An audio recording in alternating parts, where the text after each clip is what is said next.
कराची की शाही सवारी, घोड़ा गाड़ी, बग्गी या विक्टोरिया।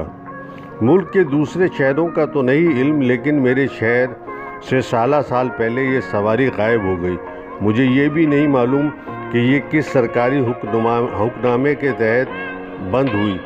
जैसे 60 के इशरे की इब्तिदा में साइकिल रिक्शा बंद किए गए और वजह तौर पर बंद किए गए, या बढ़ती हुई ट्रैफिक और तेज़ रफ्तार ज़िंदगी की वजह से ये खुद ब खुद गायब होते चले गए।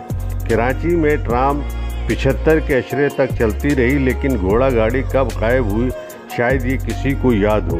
अलबत्ता सदर और सोल्जर बाज़ार में एक आध साल खोर्दा और मेला कुचैला सा विक्टोरिया नज़र आ जाता है। इनमें मरियल से घोड़े होते हैं। पाकिस्तान में आखिरी बार शायद मीरपुर खास में तांगे की सवारी की थी। इससे पहले भी हैदराबाद में रिक्शा टैक्सी के बजाय तांगे में बस अड्डे से होटल तक तांगे में ही जाया जाता था।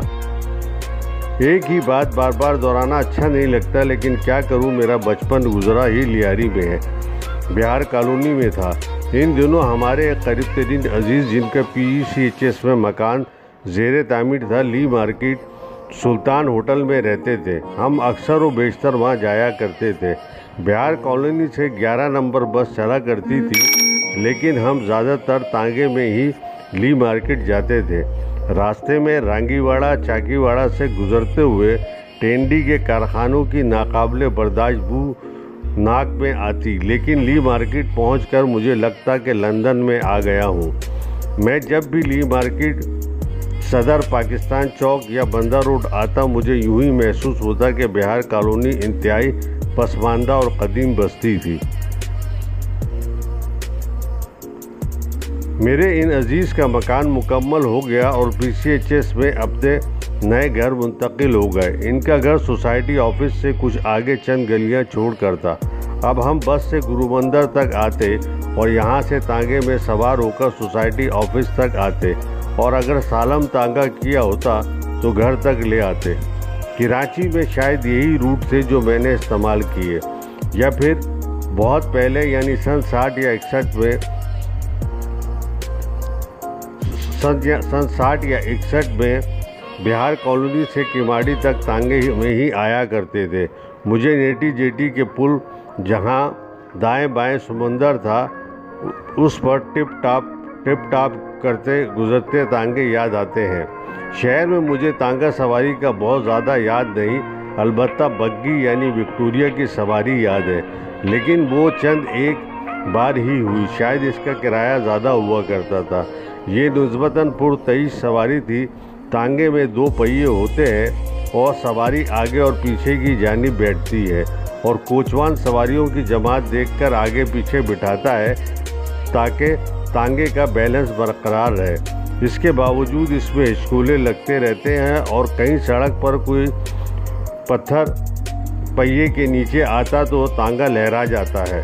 कोचवान न जाने कि बुलंद आवाज़ लगाकर गाली देता है। बग्गी में 4 पहिए होते हैं और ये निस्बतन हमवार और पुरसुकून सवारी होती है।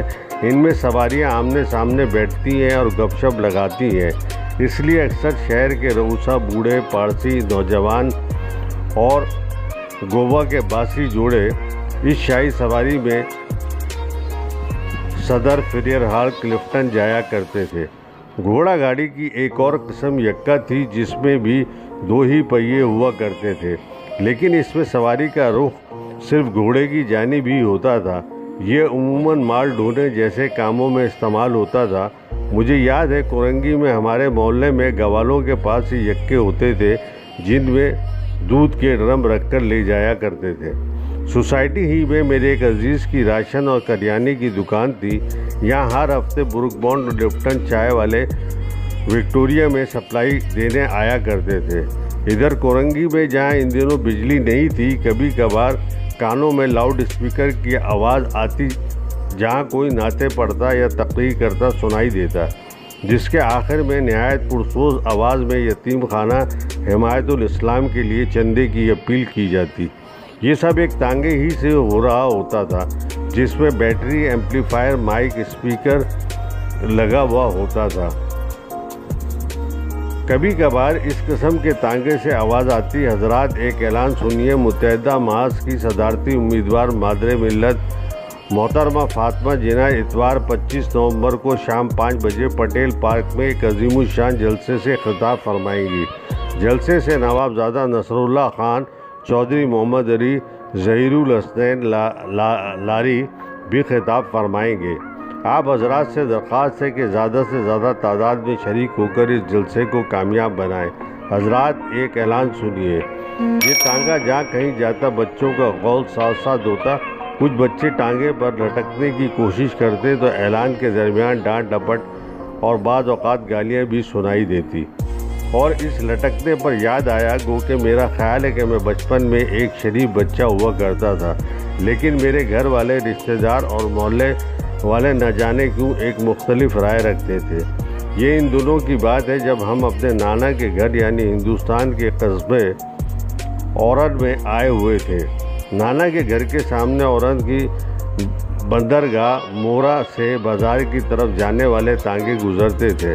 मैं सारा दिन घर से बाहर या तो गलियों में अकेला घूमता रहता था, किसी सोते हुए कुत्ते को पत्थर मारकर उठाता या वहाँ मुंह मारती हुई बेलगाम गायों को दुम मरोड़ कर भगाता था। सड़कों के किनारे बरगदों की शाख से लटकता रहता था। ऐसी में कभी कोई तांगा गली से गुजरता तो मैं इसके पीछे की जानिब कोई मुसाफिर ना बैठा होता तो दौड़कर पीछे हिस्से में सवार हो जाता जहां पर एक तख्ता लगा हुआ होता था, और जब वो गली के नुक्कड़ पर बाज़ार वाली पक्की सड़क पर मुड़ने के लिए आहिस्ता होता तो छलांग मारकर उतर जाता। मेरा ये ऑपरेशन अक्सर कामयाब होता, लेकिन एक दिन जब मैं तांगे के पीछे हिस्से में मज़े से चड्डी ले रहा था, मेरे चेहरे पर गोया कि यूँ महसूस हुआ किसी ने तेज़ाब फेंक दिया हो। मैंने बेसाख्ता नीचे छलांग लगा दी और ये मुखालिफ जानिब छलांग थी। कुछ समझ में नहीं आया कि क्या हुआ। वो संभला तो देखा कि मैं गर्द में लथपथ सड़क पर चारों शाने चित पड़ा हूँ।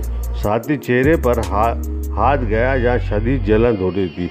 दरअसल कोचवान ने पिछले हिस्से में एक गैर कानूनी सवारी को राय रास्त पर लाने के लिए पीछे के जानिब चाबुक चला दिया था, जिसका सबसे फाल हिस्सा यानी सिरा मेरे चेहरे पर पड़ा। कुछ देर बाद मैं घर वालों के सामने बैठा मुंह बसोर रहा था। चेहरे पर हल्दी का लेप और न जाने क्या क्या अला बला थोप दिया गया था। साथ ही हर एक हस्बे तौफीक मरातब डांट डपक कर रहा था। एक आध कोसना इस कोचवान के भी हिस्से में आता था। साथ ही कुछ पैसे मेरे सर से वार कर फ़कीरों को देने के लिए निकाले गए। शुक्र है आँख बच गई।